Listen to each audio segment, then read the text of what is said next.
আমাদের সমস্ত প্রোগ্রাম বাতিল করে, বিশেষ করে আমাদের নাটোর আমার এলাকার জনগণ এবং আপনাদের পত্রিকা টেলিভিশনের বিভিন্ন মিডিয়ার মাধ্যমে আমরা জানতে পেরেছি ম্যাডামের শারীরিক অবস্থা। এই কারণে আমরা আমাদের এলাকায় তার জন্য দোয়া, মাহফিল, কোরআন খাইতে শুরু করে সব কিছু করছিলাম। এই গত 2 দিন, গতকালকে যখন শুনলাম যে খারাপ অবস্থা, এই জন্য আমি সমস্ত প্রোগ্রাম বাতিল করে ঢাকায় এবার কেয়ার হাসপাতালে ম্যাডামকে দেখার জন্য এসেছি।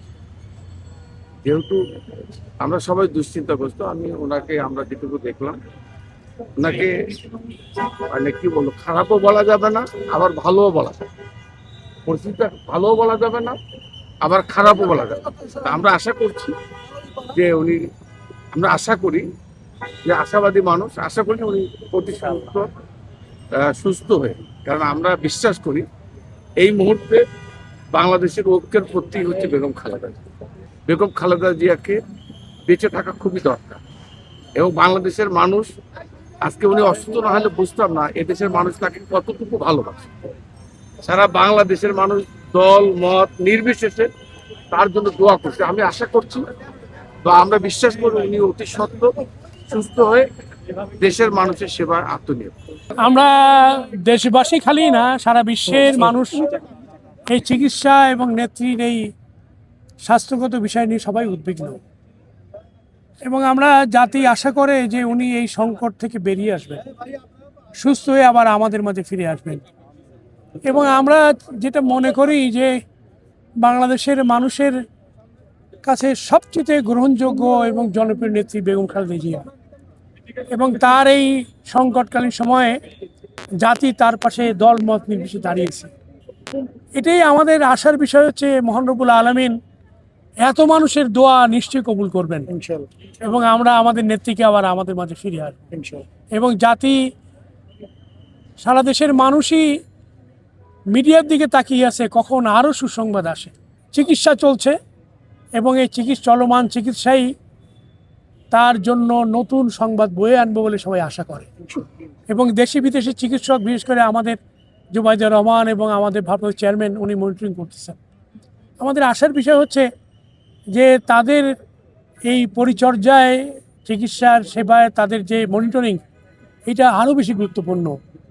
যে তার মার জন্য ছেলে বউ দুইজনই কাজ করছেন, এবং এখানে যে চিকিৎসকরা তারা এই সংকটের মুহূর্তে তারা ম্যাডামের পাশে সার্বক্ষণিক আছেন।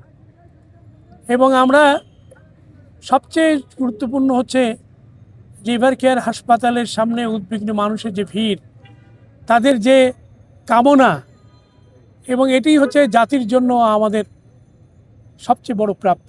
আমরা আশা করব আমাদের নেত্রী আবার আমাদের মাঝে ফিরে আসবেন। আমাদের মা, আমাদের অভিভাবক এবং আমাদের সব কিছুরই আশা ভরসার স্তর হচ্ছে বেগম খালেদা জিয়া।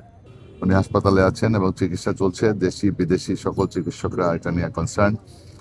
বোর্ড মিটিং চলছে একের পর এক, এবং খুবই পর্যবেক্ষণে আছে। চিকিৎসার অপরিবর্তিত এখনো, পুরোপুরি তিনি সুস্থ হন নাই, এবং দেশবাসীর কাছে দোয়া চাই আমরা তাড়াতাড়ি যেন উনি সুস্থ হয়ে আমাদের মাঝে ফিরে আসেন। আইসিইউর ভিতরে যেতে পারি নাই, আমরা আমাদের ডাক্তার জাহিদ ভাইয়ের কাছ থেকে আমরা জানতে পেরেছি যে এখন অপরিবর্তিত।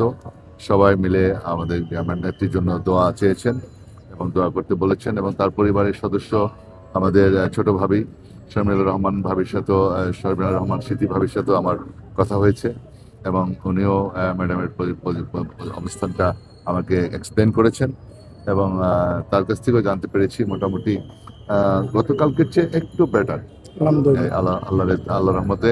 এবং আপনারা সবাই দোয়া করবেন আমাদের এই দেশের এই ক্রান্তিকালে আমাদের প্রিয় নেত্রী, যার বর্ণাঢ্য ইতিহাস, এই নেত্রী যেন আমাদের এই মুহূর্তে তার বেঁচে থাকাটা খুবই জরুরি।